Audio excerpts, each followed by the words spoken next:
est interdit par arrêté préfectoral. Nous vous invitons à quitter les lieux. Merci.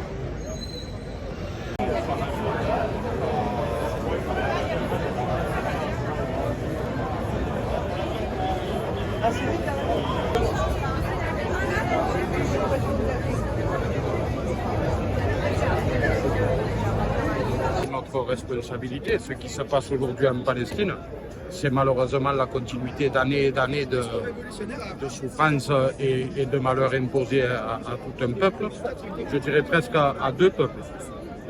Parce qu'on ne nous fera pas dire qu'on sélectionne les morts ou on aurait la compassion sélective.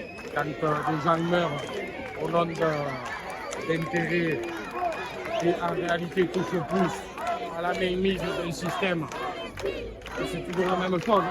C'est étonnant quand même que des casques bleus sur cette planète, il n'y en ait que pour aller prendre l'or et les terres rares des Africains. Quand il s'agit de mettre fin à un conflit qui a fait des centaines de milliers de morts et qui normalement devrait être réglé depuis des décennies si les résolutions de l'ONU étaient mises en œuvre et qu'on mettait les moyens pour veiller à ce qu'elles soient mises en œuvre. Là, il n'y a rien. Il n'y a rien. Au final, il faut qu'il se passe des choses comme ça pour que certains tombent dans l'émotion. Et c'est eux qui choisissent qui est digne d'émotion et qui ne l'est pas quand ils meurent. Des Palestiniens, ils en meurent tous les jours. Et c'est un malheur.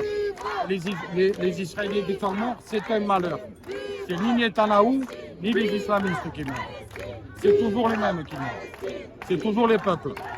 Et ça, c'est le fruit des politiques qui sont menées en Israël, soutenues par les impérialistes du monde entier. Et ça, c'est un malheur pour tout le monde. Et ce qui se passe là-bas, c'est une honte pour l'humanité tout entière. Et on ne peut pas laisser, vous m'avez posé la question, la réponse elle est longue. La responsabilité de la CGT, c'est de faire entendre aussi aux travailleurs et aux jeunes générations qu'une situation comme ça, elle n'est pas acceptable. Elle n'a rien de juste et elle ne peut rien produire de bon. Donc la place de la CGT, elle est là aujourd'hui. Donc vous, si je comprends bien, vous condamnez sans réserve les actes terroristes, il faut les appeler comme ça, qui se sont passés ces 3 derniers jours, mais vous considérez que c'est une conséquence... Ça, c'est vous qui me non, est-ce que j'ai bien compris ou pas? Est-ce que ce qui se passe depuis 3-4 jours, vous le condamnez sans réserve? Ce que nous disons, nous, c'est que des morts, il ne doit plus y en avoir. Mais là, encore une fois, on ne choisit pas nos morts. Des morts, il ne doit plus y en avoir. On fait mourir des jeunes pour rien. Des bébés? Des bébés, Ce que nous disons, c'est qu'Israël aujourd'hui doit respecter les résolutions de l'ONU. Il y a des solutions qui permettraient que la paix elle s'installe et que chacun puisse vivre libre, accéder au minimum de droits. Vous pensez que c'est jouable de vivre dans 360 km² à plusieurs millions? Jusqu'à quand on va piétiner les Palestiniens? Et les mêmes qui contribuent à ça toute l'année, ils versent des larmes de crocodile aujourd'hui pour les jeunes qui sont morts dans le désert. Mais ils s'attendaient à quoi? Ce sont des criminels. Les criminels, c'est eux. Les premiers criminels, c'est eux. C'est ça.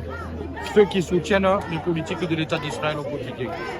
Et qui ne font pas du bien ni aux Palestiniens, ni au peuple israélien. Contre qui nous n'avons absolument rien. Absolument rien. Et il y a, y compris ici ce soir, des associations juives et des Israéliens qui sont là pour dire maintenant il faut la paix. Il faut la paix entre ces deux peuples. C'est incroyable. C'est incroyable. Et regardez, la réponse, c'est encore des policiers de partout. Dans ce pays, on ne sait faire que ça. Dès qu'il y a un problème, on frappe, on menace et on met de la police de partout. Sauf là où il y a besoin d'en mettre, c'est-à-dire à la frontière suisse, parce que c'est là-bas qu'ils vont planquer leurs milliards, les évadés fiscaux. Là, ils ne trouveront pas un cas ici ce soir. Oui, vous représentez? Moi, je suis Olivier Matteux, je suis le secrétaire aussi de Télévision. Merci.